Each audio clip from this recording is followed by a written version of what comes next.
हमारे चैनल को सब्सक्राइब करें और बेल आइकन दबाएं।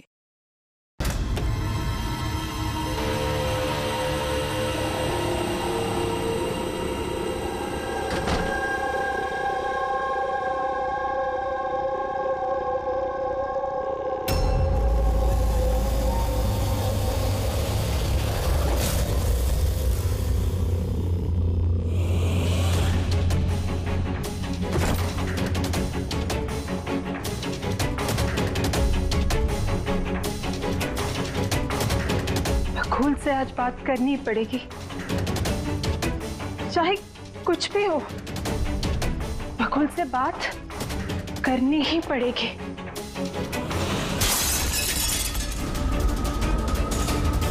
घर में तो कोई नहीं है, ये आवाज कैसे?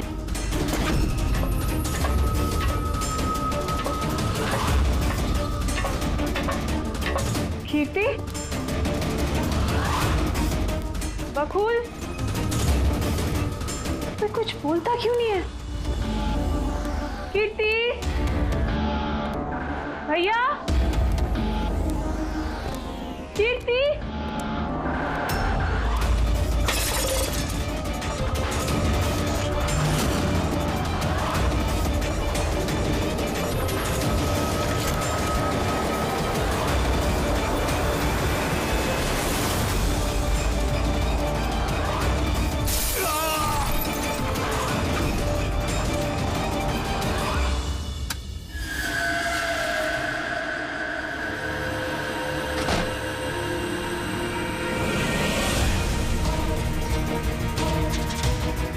भैया का सूटकेस।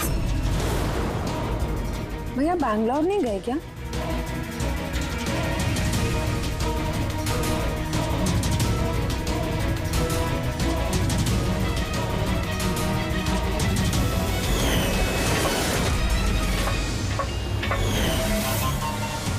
भाभी भी वापस आ गई।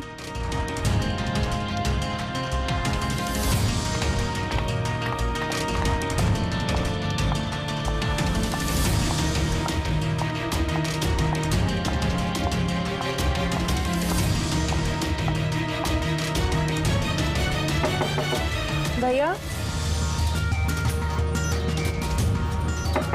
बकुल भैया, भैया आप बैंगलोर नहीं गए क्या? भाभी,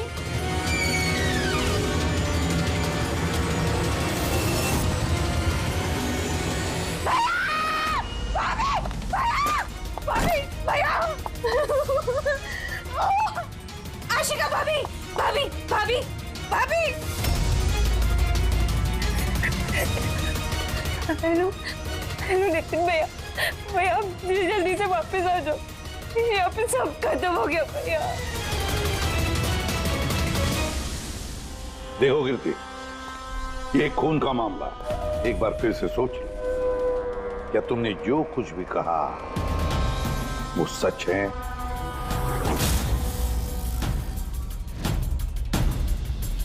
सर, हमें नहीं लगता है कि ये बात सच है।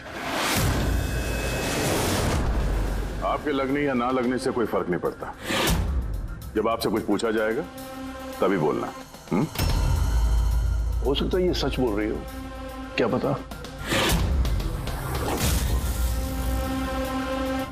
मैं पागल नहीं हूँ, मैं होश में हूँ। मैं कह रही हूँ ना आपको कि आशिका भाभी ने खुद ही बोला है कि उन्होंने बकुल भैया का खून किया है। भाभी, भाभी, भैया, आशिका भाभी, भाभी, भाभी, भाभी, भाभी, भाभी का धन कौन? भाभी, भाभी, भाभी, ये सब हुआ कैसे? किसने किया ये सब? भाभी मर गया बकुल। किसका खत्म? हाँ, मार दिया, सब खत्म, मार दिया। सिर्फ मार दिया ये कहने से साबित नहीं हो जाता कि उसी ने बकुल को मारा है। ये भी हो सकता है कि वो कुछ और बोलना चाहती है। हाँ?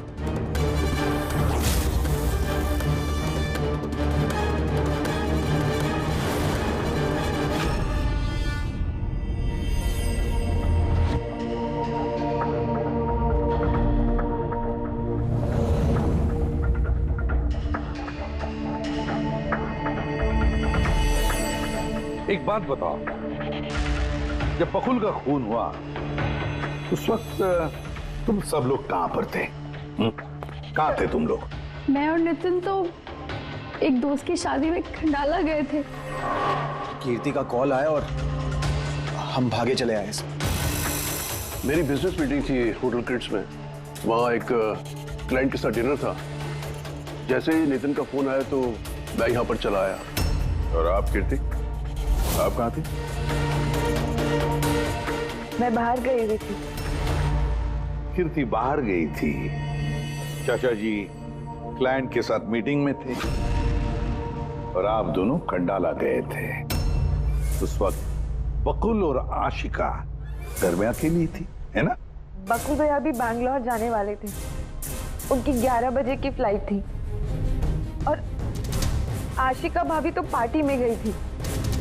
आप सब घर में नहीं थे तो फिर बैंगलोर जाने वाला बकुल वापस क्यों आया घर पे? और ये आशिका, वो पार्टी से वापस क्यों आई? तो वो आप जाकर आशिका भाभी से पूछिए ना कि वो इतनी जल्दी वापस क्यों आ गई। वो तो घर पे ये बोलकर गई थी ना कि वो सुबह वापस आएंगी। वो तो हम पूछेंगे उससे। फिलहाल आप बताइए, आप कहाँ गई थी बाहर?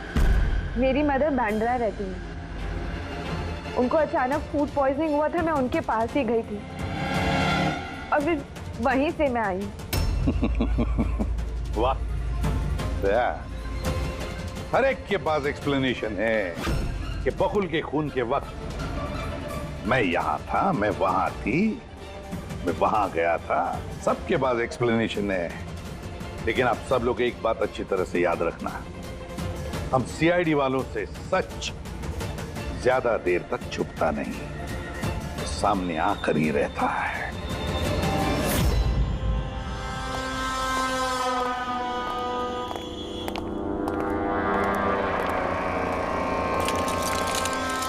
हाँ पूरी बॉडी में कांच के टुकड़े घुसे हुए थे यहाँ पे। सर ह्यूमन टेस्ट भी किया सर, यहाँ पे जो खून है इसके अलावा कहीं भी खून नहीं है। एक काम करो, घर की अच्छी तरह से तलाशी लो, देखो कोई ना कोई सबूत जरूर मिलेगा, है ना?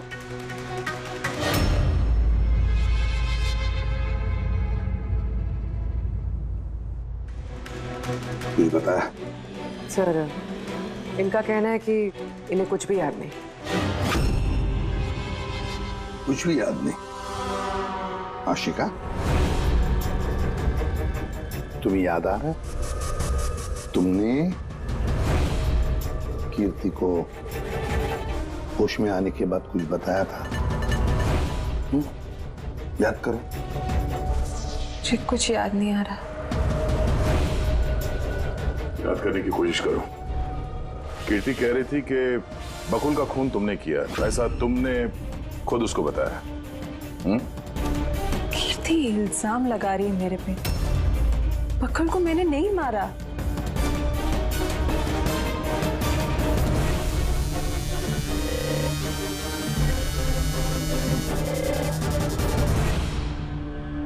सर कहीं ये याददाश्त जाने की एक्टिंग तो नहीं कर रही है? हो सकता है, क्योंकि बकुल यहाँ कमरे में खून से लथपथ पड़ा है तो इसके सर पे थोड़ा सा निशान है, बस। बेहोश हुई कैसे? वही तो, इससे सच उगलवाना पड़ेगा। कैसे उगलवाएंगे सर?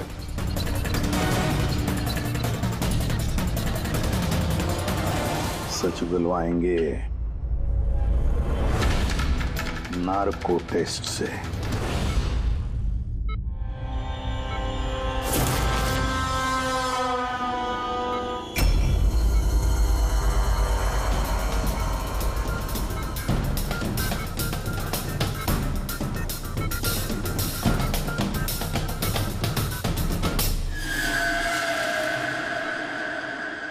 अठारह अप्रैल की रात को जब आप पार्टी से घर लौटी तो क्या हुआ था?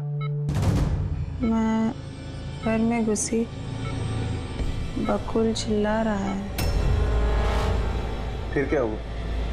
फिर मैं रूम में गई देखने के लिए। क्या देखा आपने?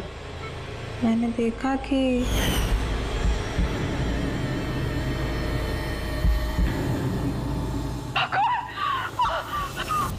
जैसे ही मैं अंदर गई तो मैंने देखा बकुल वहां पे है। उसके पीठ से खून निकल रहा था। उसने मुझे मदद के लिए कहा। जैसे ही मैं उसके नजदीक गई, मैंने वहीं पर एक लड़की की लाश पड़ी हुई देखी।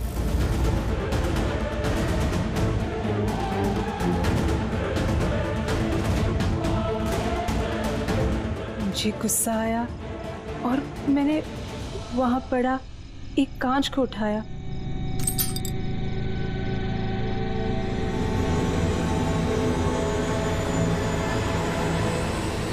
और बकुल को मार दिया। तभी मुझे मेरी गर्दन पे प्रेशर महसूस हुआ। मैं बेहोश होने लगी। बेहोश होने से पहले मैंने दरवाजे पे एक फिगर को देखा जिसने ऑरेंज फ्लोरेसेंट जैकेट पहन रखी थी। आदमी था या औरत थी? आदमी। ओके, फिर क्या किया उसने? वो मेरे पास आ रहा है। शायद मुझे मारना चाहता है।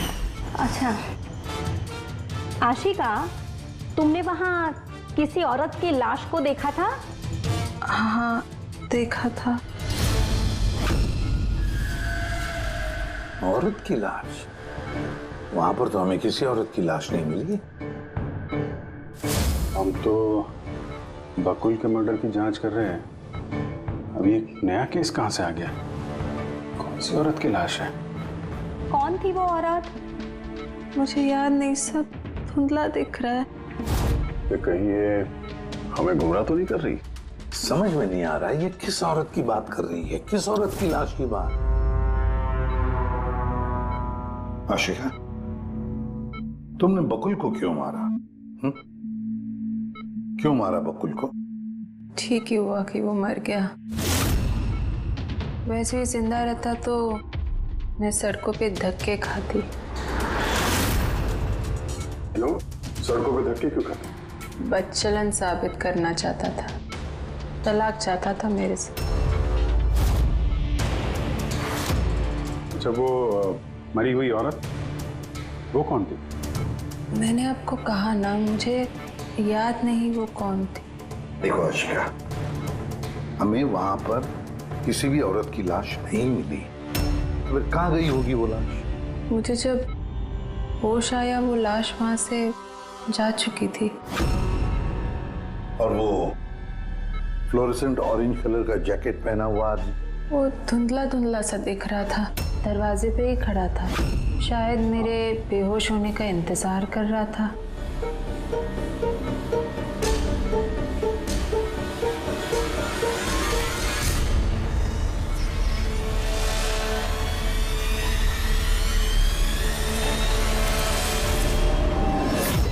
अभी तो आशिका वही बोल रही है जो उसे अच्छा लगता है, मगर टेस्ट में उसने सब कुछ सच सच बोला है। Thank you sir. अगर इसने नार्को टेस्ट में सच बोला है तो हमें उस मरी हुई औरत के बारे में पता करना पड़ेगा। लगता है क्राइम सीन पर दोबारा जाना पड़ेगा। अच्छी तरह से फिर से चेक करते हैं। कोई ना कोई सबूत तो मिलेगा ही मिलेगा। सर ये मशीन कोई स्पेशल मशीन है?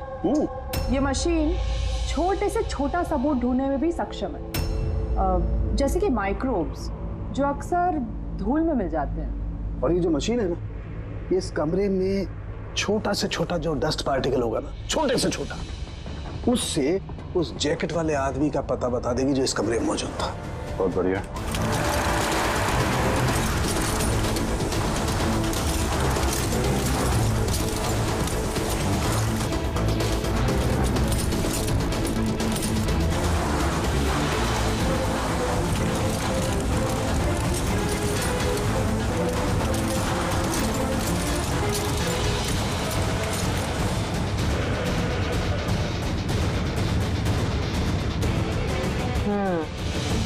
ये देखिए,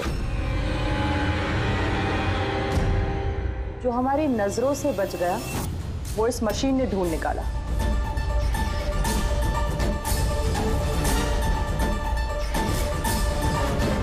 तो कोई नाखून लगता है।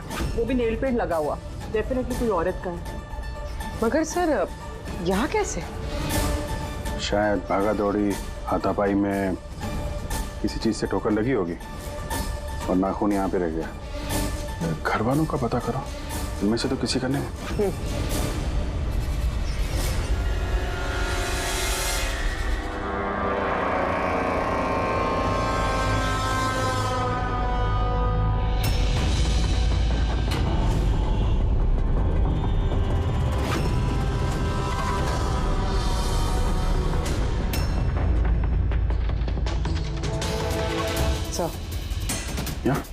पर घर में तो किसी का भी नहीं है। शायद उस औरत का होगा जिसकी लाश आशिका ने देखी थी। लगता तो ऐसा ही है।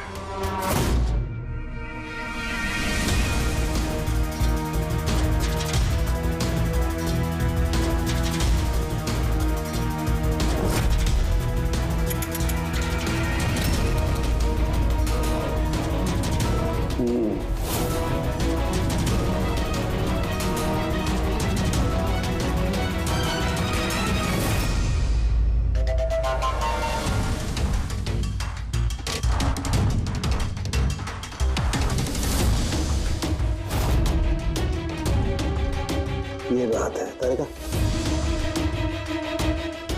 राइट। क्या पता चला इस नाखून का किसका है ये? सर, नाखून का डीएनए किसी भी फैमिली मेंबर से मैच नहीं हुआ। लेकिन एक बात पता चली बस, ये नाखून जिस किसी का भी है वो एक औरत है और उसकी उम्र 20 से 25 साल है। 20 से 25 साल की औरत। और एक बात, हाँ,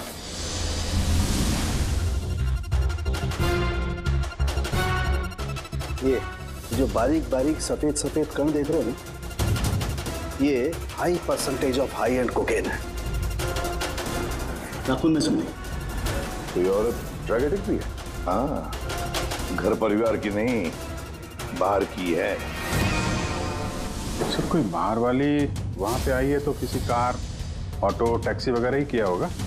हाँ, पता लगाना पड़ेगा रिक्शा वालों से, टैक्सी वालों से कि क्या उनमें से किसी ने उसे घर पर छोड़ा है क्या। सर वो आशिका बता रही थी कोई फ्लोरोसेंट ऑरेंज कलर की जैकेट पहने हुए आदमी था वहां पे। बेहोश होने से पहले मैंने दरवाजे पे एक फिगर को देखा जिसने ऑरेंज फ्लोरोसेंट जैकेट पहन रखी थी। वो कौन है, कहाँ से आया, कहाँ गायब हो गया, उसके बारे में भी पता लगाना पड़ेगा। और सर जितने ड्रग पेडलर्स हैं उनसे भी पता करना पड़ेगा कि कितनी औरतें ये हाई एंड कोकेन लेती हैं। अभिजीत, एक काम करो, रिक्शा वालों से, टैक्सी वालों से पता लगाओ क्या किसी ने इस औरत को घर पर छोड़ा था क्या, और मिसिंग पर्सन रिपोर्ट भी चेक करो। और दया, जाओ शहर में जितने भी ड्रग पेडलर्स हैं ना, सबसे जाकर पूछताछ करो। देखो क्या वो किसी ऐसी औरत को जानते हैं जो हाई क्वालिटी कोकेन इस्तेमाल करती है। और हम जाकर उन घर वालों से मिलते हैं, देखते हैं क्या कर रहे थे, कहाँ गए थे इस हादसे के वक्त।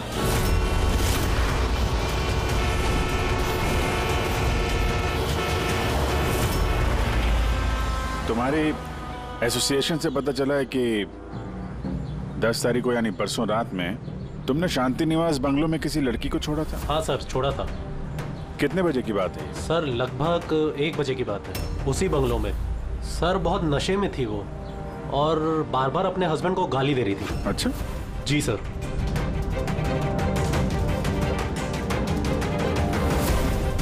ये लड़की थी वो? हाँ सर, यही थी वो। वहाँ बंगलों के आसपास कुछ गड़बड़ लगी क्या? नहीं सर, गड़बड़ तो कुछ नहीं लगी, सब कुछ नॉर्मली था। और एक कार खड़ी थी, एक बाइक और सर एक गार्बेज वैन भी था। Garbage van? जी sir. Sir sir sir sir sir sir मैं भी एक लड़की को परसों शांति निवास बंगलों के बाजू में छोड़ा था। कितने बजे? सर यही कोई 12:30 बजे के आसपास। और तुमने 1 बजे छोड़ा था? जी सर।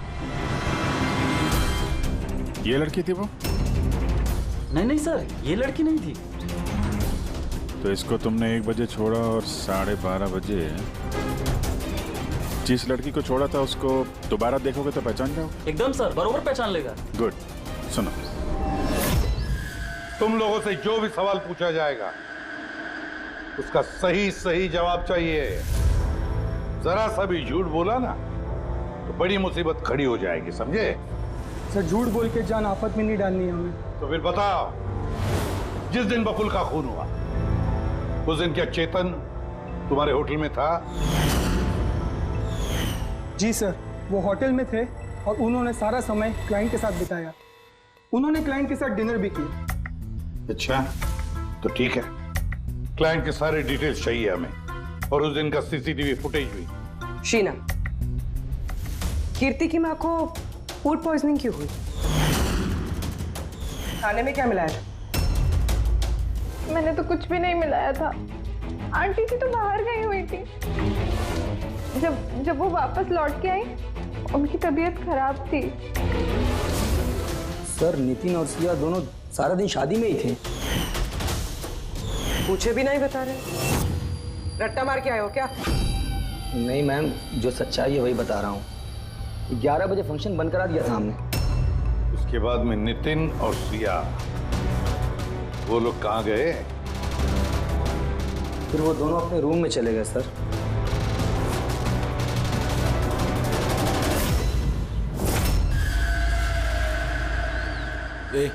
ये माल किधर मिलेगा?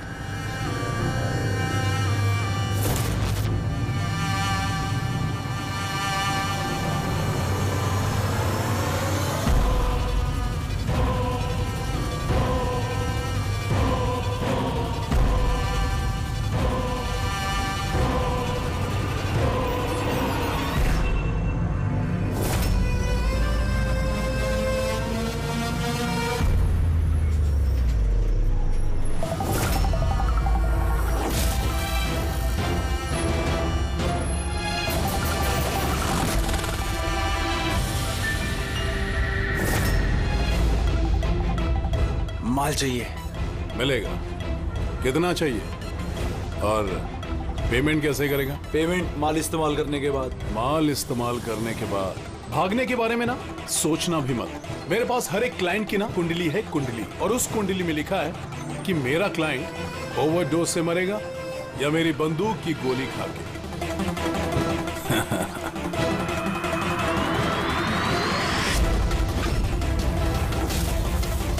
मगर तेरी कुंडली में लिखा है जेल जाना। क्या पागलपन है ये? कौन है आप लोग? ये हमारा आदमी है।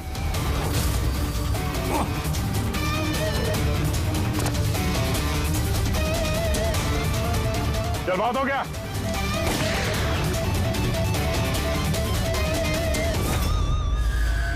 बस। उन सब औरतों के फोन नंबर चाहिए हमें जिन्हें तुम ड्रग सप्लाई करते हो। जल्दी लाओ।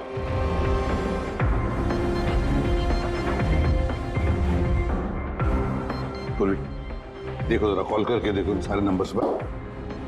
देखो कोई गायब तो नहीं है।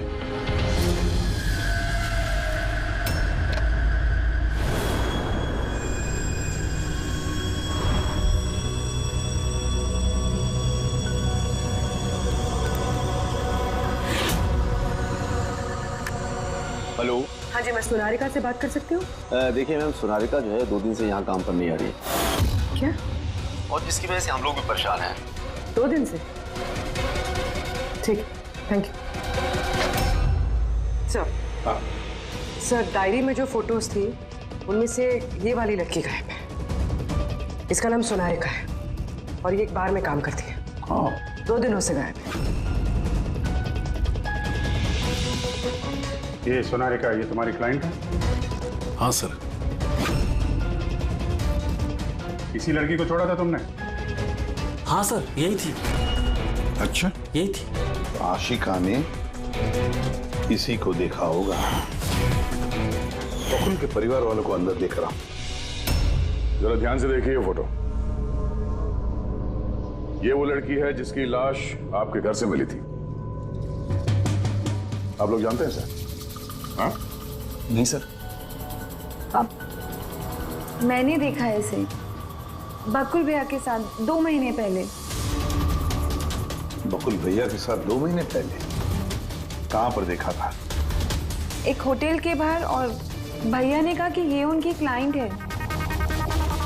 अच्छा, एक ड्रग एडिक्ट बार में काम करने वाली लड़की के साथ बकुल था, पर इनसे झूठ बोल रहा था कि क्लाइंट है। क्यों झूठ बोला उसने?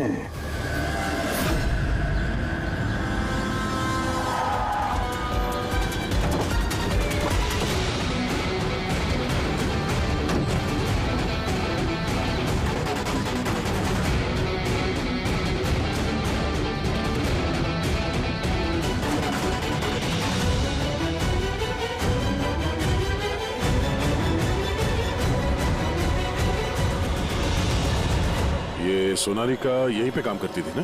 जी हाँ, यहीं काम करती है। आप लोग कौन? सीआईडी।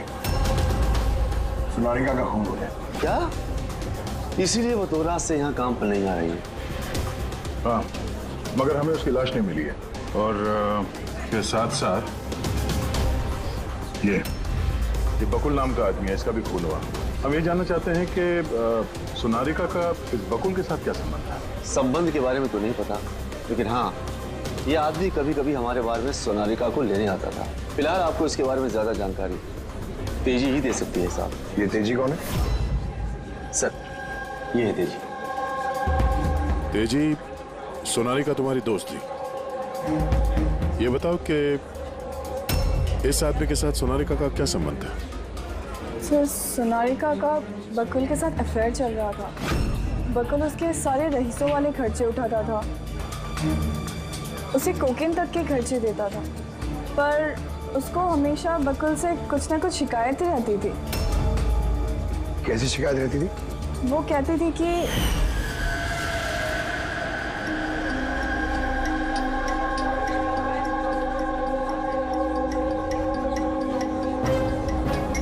सोनालिका क्या हुआ?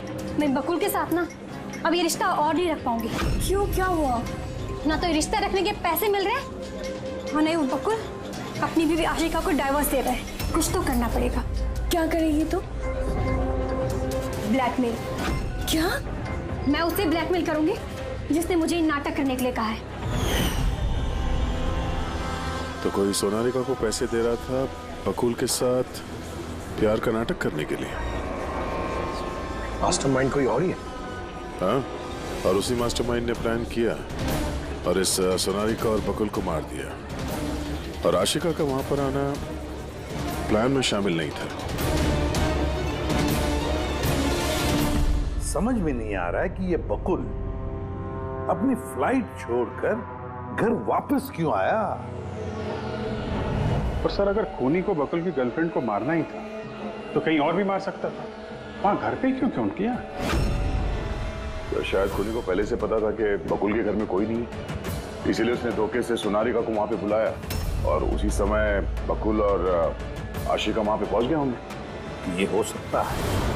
तो सर, लाश को घर से बाहर कहाँ लेके गए होंगे और कैसे? क्योंकि बकुल के घर की सारी गाड़ियां तो पहले से बाहर थी। खूनी अगर चाहता है तो क्या लाश के टुकड़े करके वो सूटकेस में भी ले जा सकता है, या फिर लाश के टुकड़े करके वो प्लास्टिक के थैलियों में भी डाल सकता है। कचरे की थैलियां हैं प्लास्टिक की। हाँ सर। एक कार खड़ी थी, एक बाइक, सर एक गार्बेज वैन भी था। क्या? रात के 1 बजे? रात के 1 बजे बंगले के बाहर एक कचरे की गाड़ी खड़ी थी? इसका मतलब है सर ये खून प्लांट था। ये खूनी गार्बेज वैन लेके आया था लाश को ठिकाने लगाने के लिए।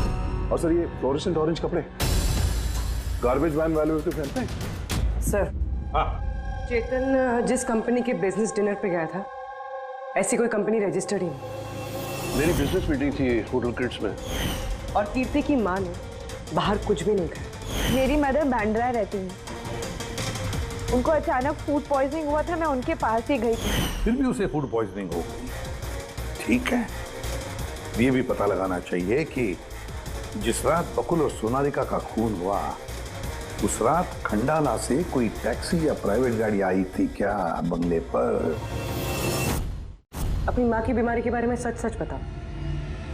उनकी मेड शीना का कहना है कि उनकी जो भी हालत थी घर के खाने की वजह से नहीं हुई। हाँ, ये सच है। उन्होंने घर का खाना नहीं खाया था, बल्कि वो तो ये बता रही थी कि वो ड्राइवर के साथ बाहर गई थी और कार में उन्होंने कुछ दवाई खाई थी। दवाई खाई? हाँ, हमारे ड्राइवर अमन का भी यही कहना है। तुम्हारा ड्राइवर अमन का? सर, उन सभी ड्राइवरों को साथ में लेके आया हूँ जो गार्बेज वैन चलाते थे। हमें एक गार्बेज वैन के बारे में पता चला है जो आधी रात को सड़क के बीचों बीच खड़ी थी, जिसमें लाश डाल के ले जाया गया। वैन का पता चल गया? सर्विलेंस कैमरे में वो वैन साफ साफ दिख रही है हमें। क्यों?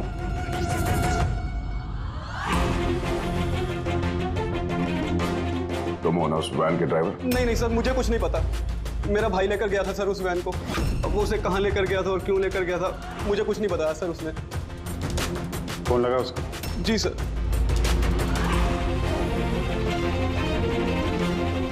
हेलो अमन, कहाँ है तू?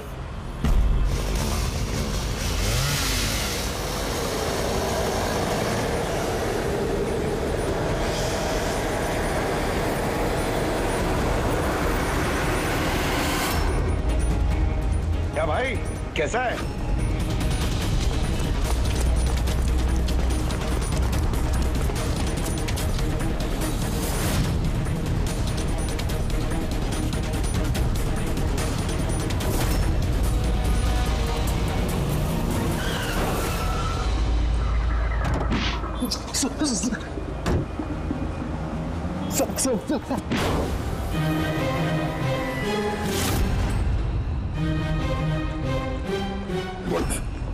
सोनारिका का खून तो नहीं किया ना? हाँ? और कीर्ति की माँ के पानी के बोतल में भी तुमने कुछ मिलाया था?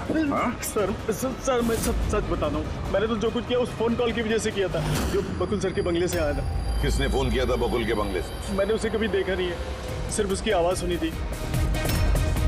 औरत ही आदमी? सर कभी कभी तो औरत की आवाज में फोन आता था और कभी आदमी की आवाज में। सर, ये जो कोई भी है ना, ये बकुल के घर वाला ही। हाँ, मगर तूने ये सब किया क्यों? कोई फोन पे कुछ भी बोल देगा तू कर देगा? हाँ? सर मुझे लालच दिया गया था सर कि मेरे 5 लाख के कर्जे को चुका दिया जाएगा अगर मैंने उनकी बात मानी तो। सर मैं लालच में आ गया था, मगर मैंने कोई खून नहीं किया सर। मैंने तो सिर्फ लाश को ठिकाने लगाया था सर। लाश कहाँ?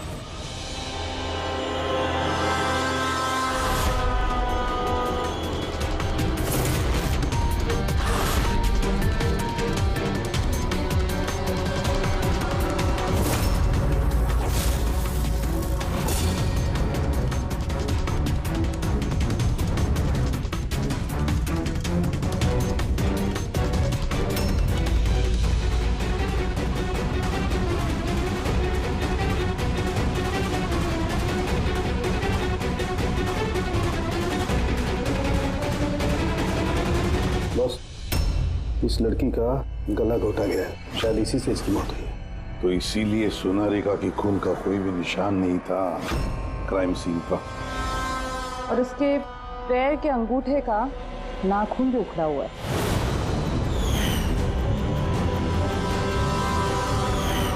और सर ये क्या है? ये पीला पीला पार्टिकल? यही तो इस केस की सबसे अहम कड़ी है। चलिए खड़े हो जाइए सर, उठिए। और कितनी पूछताछ करेंगे आप लोग? सब कुछ तो बता दिया हमने। इस बार कोई पूछताछ नहीं होगी, आप सभी का नार्को टेस्ट होगा।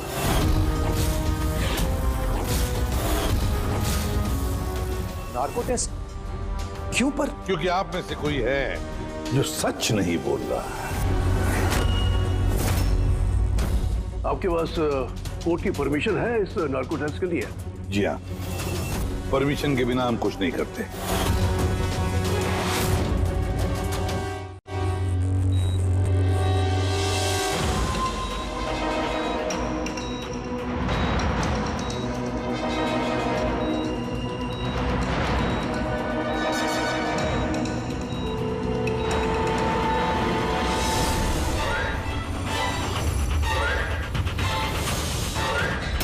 नींद आ रही है?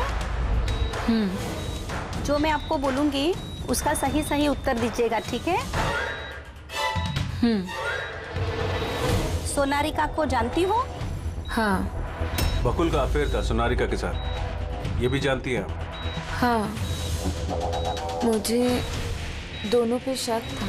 क्या आशिका ने सोनारिका का खून किया है? आशिका जानती नहीं थी सोनारिका को, तो खून कैसे करेगी? अभी आपको नींद आ रही है? हाँ। सोनारिका को जानते हो? नहीं। बकुल का अफेयर था सोनारिका से, ये जानते होंगे आप? नहीं। क्या आशिका ने सोनारिका का खून किया है?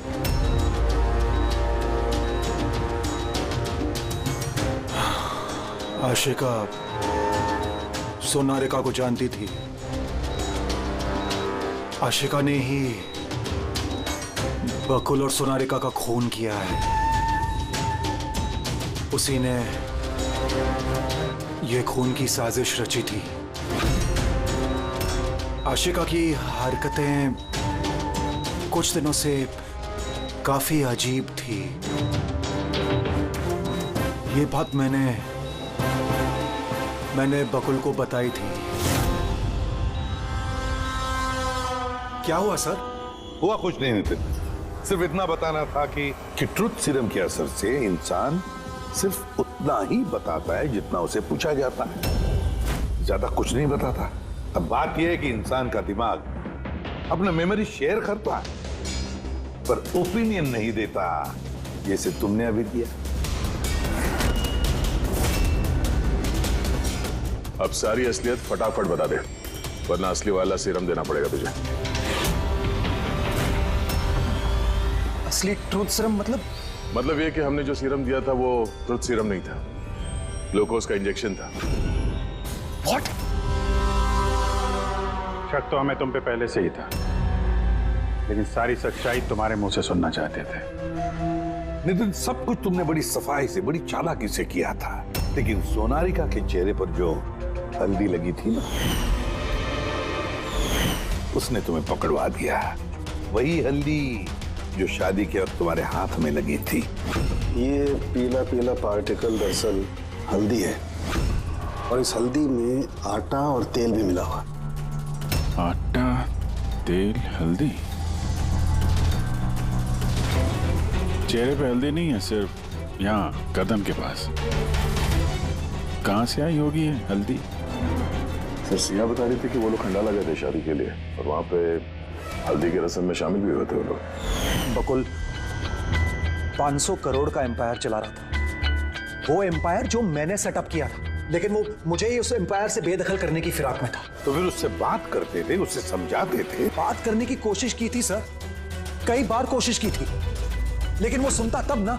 भाई था वो मेरा, मैं नहीं मारना चाहता था उसे, लेकिन वो पूरा एम्पायर अपने नाम पे करवाना चाहता था।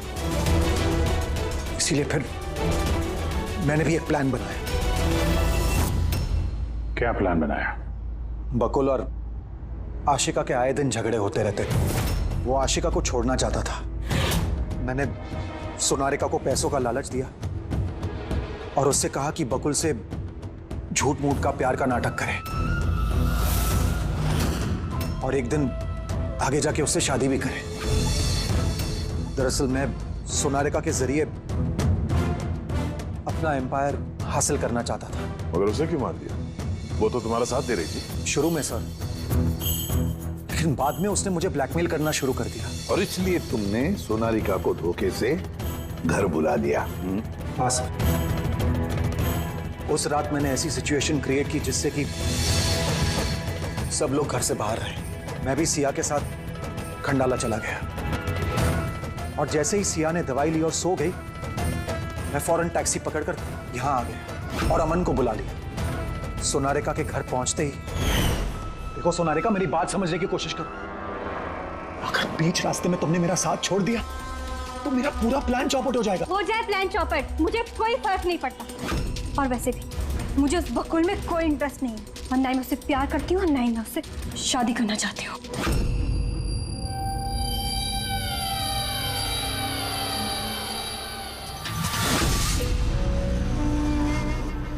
देखो, अगर तुमने मेरा साथ नहीं दिया तो बहुत पछताओगी, बता रहा हूं मैं। धमकी दे रहे हो तुम मुझे? धमकी दे रहे हो तुम मुझे?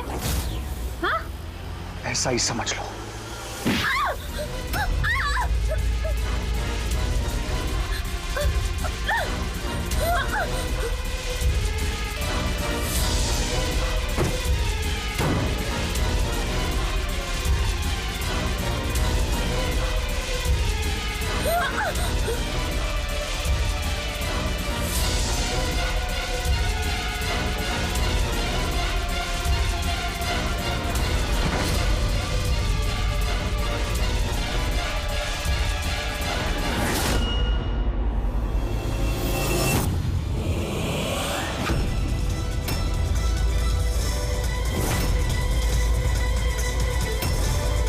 बकुल, ये क्या किया आपने? ये सोनालिका मुझे फंसाना चाहती थी। मैं पुलिस को बुलाऊंगा। बकुल, बकुल।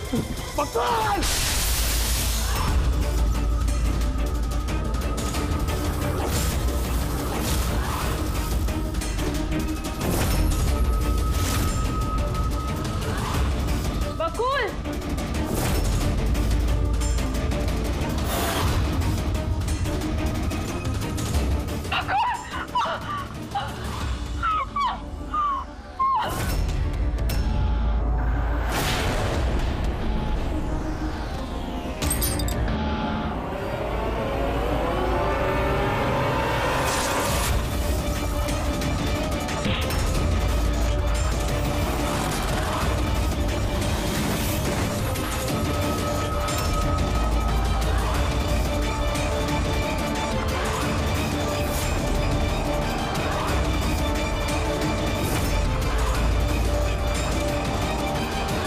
मैंने अमन को फोन पे पहले ही बता दिया था सोनालिका की लाश को ठिकाने लगाने के लिए।